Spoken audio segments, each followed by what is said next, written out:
हामी कहिले भेट्यौँ भरे मलाई तिम्रो कस्तो याद आउँछ यार अचेल अनि तिम्रो मेरो याद आउँछ आउँदैन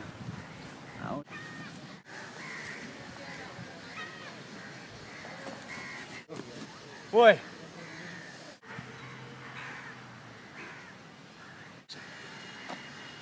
के भाइ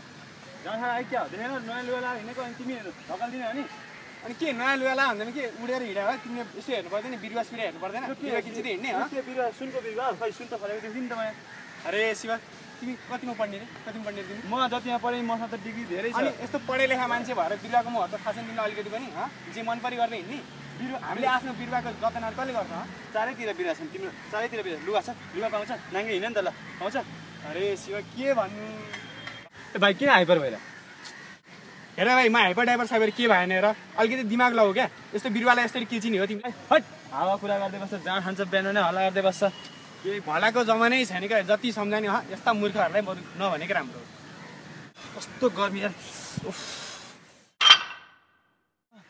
छारी भयो भने त अघि एउटाले ल्याङ गर्यो छारी छिन पाप छ यार यहाँ के बस्नु यार यस्तो ठुलो रुख भयो नि छारी मुनि बस्नु भने त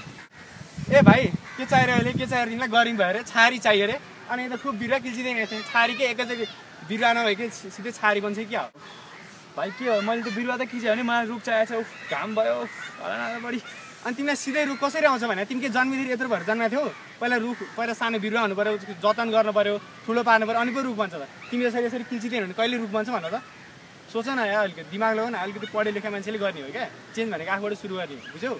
यहाँ किन मलाई तपाईँको कुरा सही लाग्नु थाल्यो भाइ हो त्यही त मैले अघि राम्रोसँग भनेको थिएँ अब तिमी अघि खुब नयाँ नयाँ लुगाको धाक लाउँदै थियौ खुब आफू फेरि जङ्गी हिँडिरहेको थियो यस्तै अलिक सिकाइदिनु नि रुख भयो भने चाहिँ हामीलाई के फाइदा हुन्छ होला अब हेर रुखको महत्त्व धेरै छ होला हेर वरिपरि हेर यस्तो हरियाली छ यस्तो शीतलता छ हो कि यस्तो घाममा पनि हामीले शीतल कसले प्रदान गर्छ त रुखले हो त्यसले महत्त्वपूर्ण हुने कुरा भने के हो तिमीले सास जुन फेर्छ अक्सिजन अक्सिजन ग्यास छ त्यो कसले दिन्छ न त हो त्यही भएर चाहिँ हेर हामीले रुखको चाहिँ एकदम जतन गर्नुपर्छ बुझ्यौ पानी पार्नमा पनि के गर्छ जङ्गलले एकदम सहयोग गर्छ बुझ्छौ त्यही भएर हेर रुखलाई चाहिँ एकदम जतन गर्नुपर्छ हामीले एकजनाबाट सुरु गऱ्यो भने मात्र चाहिँ यो सम्भव छ हेर बुझ्यौ त्यही भएर चाहिँ यस्तो सानो सानो कुरा भन्दा चाहिँ कहिले पनि हेरचेक्रा गर्नुहुन्न भनेपछि रुखको महत्त्व हामीले आफ्नो जिन्दगीमा सहनु राख्नु पऱ्यो होइन एकदम रुख भएन भने हामीलाई धेरै घाटा हुने रहेछ कामै छैन रुख भएन भने मलाई आज रुखको बारेमा धेरै सिकाउनु भयो हामी त अब एसीमा बस्ने मान्छे कारमा पनि एसीमा हिँड्छ आज त पेट्रोल सक्यो नो फ्युल नो प्रब्लम भन्ने नारा त लगाइरहेको छ धेरै प्रब्लम छ दाइ के अब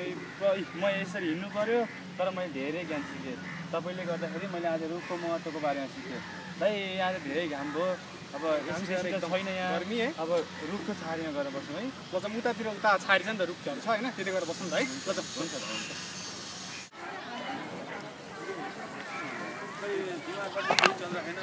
किन बुझ्यो रुख चाहिँ किन चाहियो भन्ने थाहै छ ओहो ओहो कतातिर हो अन्त एकदम के छ त्यहाँ बस्नु लागि अनि अब म चाहिँ यो भाइलाई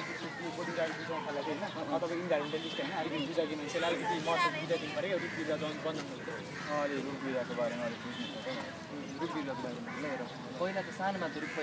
बिरुवाबाट हामी सुरुवात गर्छौँ होइन पहिला बिरुवा सानो हुन्छ तर त्यो बिरुवा पछि गएर रूपमा परिवर्तन हुन्छ रुख बिरुवा हरियाली भयो भने हामीले ग्लोबल वार्मिङ जस्तो फ्याक्टरलाई कन्ट्रोल गर्ने काम गर्छ अर्थात् जलवायु परिवर्तन डिफरेस्टेसन सोइल इरोसन जस्तो फ्याक्टर्सहरूलाई पनि यी हरियालीले कन्ट्रोल गर्ने काम गर्छन् ग्लोबल वार्मिङ भन्नुहुन्छ के हो यो मैले केही बुझ्नै सकिनँ के कनेक्सन के हो यो रुख टेम्परेचर हेर भाइ अब तिमीलाई अलिक बुझेन चाहिँ म सामान्य भाषामा भनिदिन्छु यो ग्लोबल वार्मिङ भनेको चाहिँ हुन्छ नि इन्डस्ट्रीहरूले धुवा फाले हुन्छ नि त्यसले गर्दा चाहिँ धुवा पोल्युसनले गर्दाखेरि चाहिँ हिट एब्जर्ब गर्छ क्या तपाईँहरूलाई धेरै धेरै धन्यवाद मैले आज रुखको बारेमा धेरै ज्ञान दिन पाएँ अब मलाई के बुझेँ भन्दाखेरि किताबी ज्ञान भन्दा पनि तपाईँहरू युवा जस्तोले ज्ञान दिएको चाहिँ मैले राम्ररी बुझेँ अब हामी वातावरण संरक्षणको लागि एकजुट भएर अगाडि गर्नुपर्छ change the law of nature परिवर्तन नै संसारको नियम हो time revolves so does changes समयअनुसार नै परिवर्तन पनि आउँछ but depends upon whether the change is positive or negative हाम्रो कर्मले नै यो यथार्थ गर्छ कि